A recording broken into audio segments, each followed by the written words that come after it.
पिंटू पिंटू ए शोची नाई म पिंटू बाबू जाऊची कहाँ जाऊची ना रोची म हाँ जालटा नहीं क्या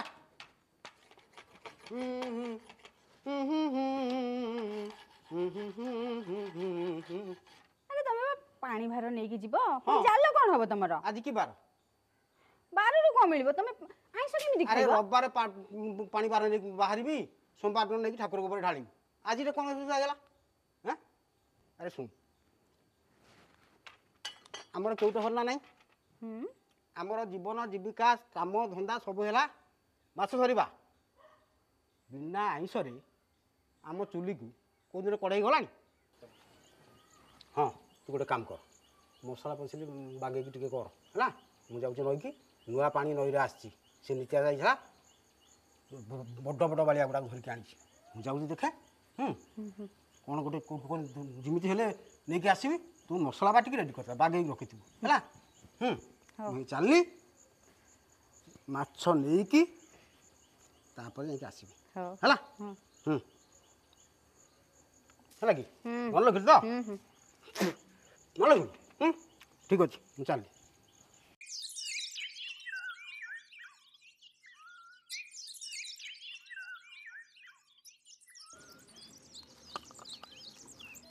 नानी नानी कौन बे एपन तो रोसे सरीनी कि मत भोक कलानी पूरा रह टिके नानी कौन रांधुची किलो एते दूर महकुची तू जानिनु कि बापा जी इलिस माछ आनिचंदी नानी मु पानी भार लेके जिमी पापा को हिसाब रे इलिस माछ नै आइछंती अरे तू पा इलिस माछ को भल पाऊ सेति पई बापा आनिचंदी हौ एथर खाइ दउची बापा कहबा आ केबे आनिबेनी हो ठीक अछि तू गलु जागा देखि जल्दी जा रोसे चललानी जल्दी जा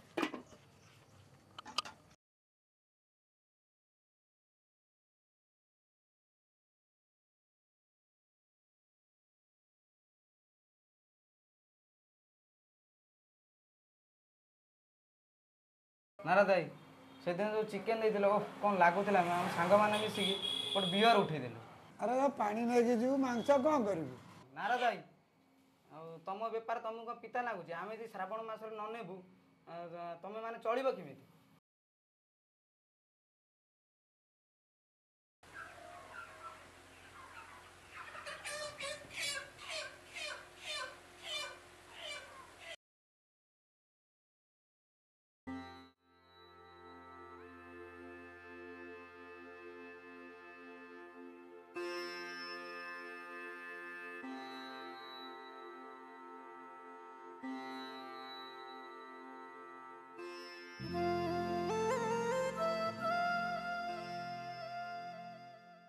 अरे से किए का पाखरे मालटा रहिला पप्पू पाखरे रहिला काई पप्पू काई पप्पू काई एई पासी गलाडी हां हेबा आ जमिला आ को जमिला हां न आ बढिया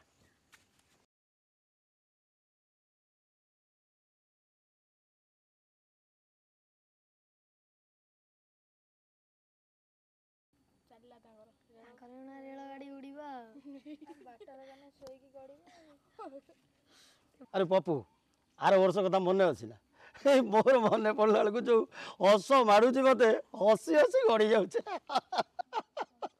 अरे कौन हेइथिला गत वर्ष मोर काई तो से सब कथा किछि मने नाही यात्रा देखुछ कोन कहनु निज कथा केमिति मन रहइबो अरे निजे करछथि बा ओ जगह गा देखे होनी कौन हो जाएगा गत वर्ष कथा मन अछि गत वर्ष बा पूरा गंजाई टाणी देई निशा आउलिया रे पोखरी भितर पसी चदी जे ए राम राम राम राम तू सही कथा मन रखि आज मन अब भूली जिला से दिन कथा तू आ कहना कहना कहना अरे अरे अरे अरे तबे एत तो हसु तो मते थट्टा करूछ गत वर्ष ये टोका माल पीकी जो कांड करिथिला मन अछि ना तोरी ऊपर बा मुट्ठी थिला बे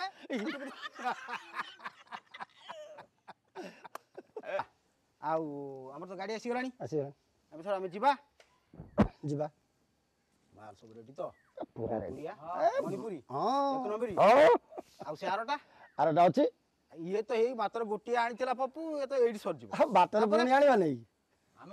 लोकनाथ जीवा हां आम चंदनपुर आम मिलिटरी सांग घर सदै अच्छे जीवा ଆଉ ମାଲ ଆଣିବା ଆଉ ବଢ଼ିଆ ବଢିଆ ଆଉ ଭାଇ ତମେ ତ ଯାହା ତ ଛେଳି କୁକୁଡ଼ା ମାରି ଖାଇଲ ଯୋଉ ପାପ ଅର୍ଜିଲ ଶ୍ରାବଣ ମାସରେ ଧର୍ମ ମାସରେ ତମେ ପାଣି ନେଇକି ଯାଉଛ ପୁରା ଇଏ କ'ଣ ଚିଲମ ସେ ବିଡ଼ି ସିଗାରେଟ ମଦ ଧର୍ମ କରିବାକୁ ଯାଉଛ ନା ପାପ ଅର୍ଜିବାକୁ ଯାଉଛ ଭଲ ନୁହେଁ ସବୁ ବୁଝିଲ ଏଇ ଯୋଉ ଧର୍ମ ଛଡ଼ା କାମ କାହିଁକି କରୁଛ ଭୋଗିବ ରୁହ ସମସ୍ତେ ବୁଝିଲୁ ଇଏ ଧର୍ମ ଜ୍ଞାନ ତୁ ଆମକୁ ଆଉ ଦେନା ହେଲା ଏଥରକୁ ଲଗେଇକି 22 ଥର ମୁଁ ପାଣି ଭାର ନେଇକି ଗଲି କାଇଁ କେବେ ତ ମୋର କାହିଁ କିଛି ଅମଳ ହେଇନି ଏତେ ଯୋଉ ଧର୍ମ ଜ୍ଞାନ ଦବାର ଅଛି ତୁ ବୃନ୍ଦାବନ ପଳା ଭାଇ ତମେ ନିଜ କଥା କହୁନା ସମସ୍ତେ ଏମିତି ମଦ ଗଞ୍ଜେ ଖାଇ ପାଣି ନେଇ ଯାଉଛନ୍ତି ହେଁ ତମେ କୁଆଡ଼େ ବୁଝିବ ଶିବ ମହିମା ଆଉ ଜଳାଭିଷେକ ଆଉ ଏ ଶ୍ରାବଣ ମାସର ମହତ୍ତ୍ୱ ତମେ ଯଦି ଏମିତି ହବ ଛୁଆମାନେ କ'ଣ ଶିଖିବେ ପର ପିଢ଼ି କ'ଣ ଏଇ ମେସେଜ ଦେଉଛ କ'ଣଟା ହେଇଗଲା ସେଠୁ କହିଲ ଏ ତିନିନାଥ ମେଳରେ ଗଞ୍ଜେଇ ପର୍ଯ୍ୟନ୍ତ ଭୋଗ ହଉଛି ର ସ୍ୱର୍ଗରେ ଦେବତା ମାନେ ବି ମଦ ପିଅନ୍ତି ଆଉ ନହେଲେ ଆମେ ସେମିତି ଟିକେ କରୁଛୁ ଏଇଟା ତ ଠାକୁରଙ୍କ ଭୋଗ ଆଉ କ'ଣଟା ସେଠୁ ହେଇଗଲା ହଁ ଆଇଲା ଦାଣ୍ଡା ଆଡ଼ୁ ପାଟି ଅଖାରୁଆ ଏ ଧର୍ମ ଛଡ଼ା ଭଳିଆ କାହିଁ କଥାବାର୍ତ୍ତା କରୁଛନ୍ତି ଶିବ ଗଞ୍ଜେଇ ଖାଆନ୍ତି କି ତ ତ୍ରିନାଥ ମେଳାରେ ଗଞ୍ଜେଇ ଭୋଗ ଲାଗେ ସେପଟେ ଭାଇ କହିଲେ ଯେ ସ୍ୱର୍ଗରେ କୁଆଡ଼େ ଦେବତାମାନେ ମଦ ପିଅନ୍ତି ଆପଣ ଦେଖିଥିଲେ ଠିକ୍ ଅଛି ଯଦି କହିଲେ ଶିବ ଗଞ୍ଜେଇ ଟାଣନ୍ତି ଏ ଯେଉଁ ସାଗର ମନ୍ଥନରୁ ଶିବ ତୁମକୁ ଗରଳ ପିଇଥିଲେ ବିଷ ପିଇଥିଲେ ତୁମେ ସବୁ ଠିପିଏ ବିଷ ପିଇ ଦେଖାଇଲେ 3 ଜଣ ବୁଝିଲେ ଭାଇ ଏସବୁ ଏବେ ବୁଝା ପଡ଼ିବନି ମଦ ବିଡ଼ି ଗଞ୍ଜେଇ ଏସବୁ ସ୍ଲୋ ପଏଜନ୍ ଏ ସବୁ ନା ଡାକ୍ତରଖାନା ଭେଟାଭେଟି ହେବ ଜମିବାଡ଼ି ବିକିବ ପଇସା ଖର୍ଚ୍ଚ କରିବ ମୃତ୍ୟୁ ମୁଖରେ ପଡ଼ିବ ନିଜେ ତ ମରିବ ପିଲା ଛୁଆଙ୍କୁ ଭସେଇବ ତମେ ନିଜେ ଚିନ୍ତା କଲ ଏଇଟା ଠିକ୍ ହେଉଛି ତମେ ଯେଉଁ ଠାକୁର ଯେଉଁ ବସିନା ତୁମକୁ ଖାଲି ଦେଇଦେବା ପାଇଁ ସେଇଟା ସରକାରୀ ଯୋଜନା ନୁହେଁ ଯେ ତୁମକୁ ଆଧାର କାର୍ଡ଼ ଦେଇଦିଅ ଆଉ ମିଳିଯିବ ତା ପାଇଁ ତପ ଜପ କେତେ କ'ଣ ଅଛି ତାକୁ ବୁଝ ଆମେ ପ୍ରପର୍ ୱେରେ ଭକ୍ତି କର ଠାକୁରଙ୍କ ପାଖରେ ପହଞ୍ଚି ପାରିବ ଏଇ ମଦ ଗଞ୍ଜେଇ ଖାଇ ମଦ ମାଂସ ଖାଇ ଯେଉଁ ପାଣି ନେଇକି ଯିବା ଏଇଟା ମହାପାପ ନୁହେଁ ସମାଜକୁ କି ବାର୍ତ୍ତା ଦେବାକୁ ଚାହାନ୍ତି ଲୋକମାନେ ଆପଣ ଏଇଆ ଶିଖିବେ ଏଇ ଛୋଟ ଛୁଆ ଗୁଡ଼ା ଆପଣ ସାଙ୍ଗରେ ଇଏ ଆପଣ ପୁଅ ବୟସର ନାତି ବୟସର କ'ଣ ଶିଖିବେ ମାନେ ଏମିତି ଖରାପ ବାର୍ତ୍ତା ଦିଅନ୍ତୁନି ଆଜ୍ଞା ଦୟା କରିକି ସମସ୍ତେ ଅନୁରୋଧ କରୁଛି ଆପଣ ପାଣି ଭାର ନେଇ ଯାଉଛନ୍ତି ଜଳାଭିଷେକ କରୁଛନ୍ତି ତ ଠାକୁର ଭକ୍ତି ମାର୍ଗରେ ଯାଆନ୍ତୁ ଆମିଷ ବର୍ଜନ କରନ୍ତୁ ଧର୍ମ ରକ୍ଷା କରିବାର ଅଛି ନା ଧର୍ମକୁ କ୍ଷୟ କରିବାର ଅଛି ଚିନ୍ତା ଆପଣମାନେ କରନ୍ତୁ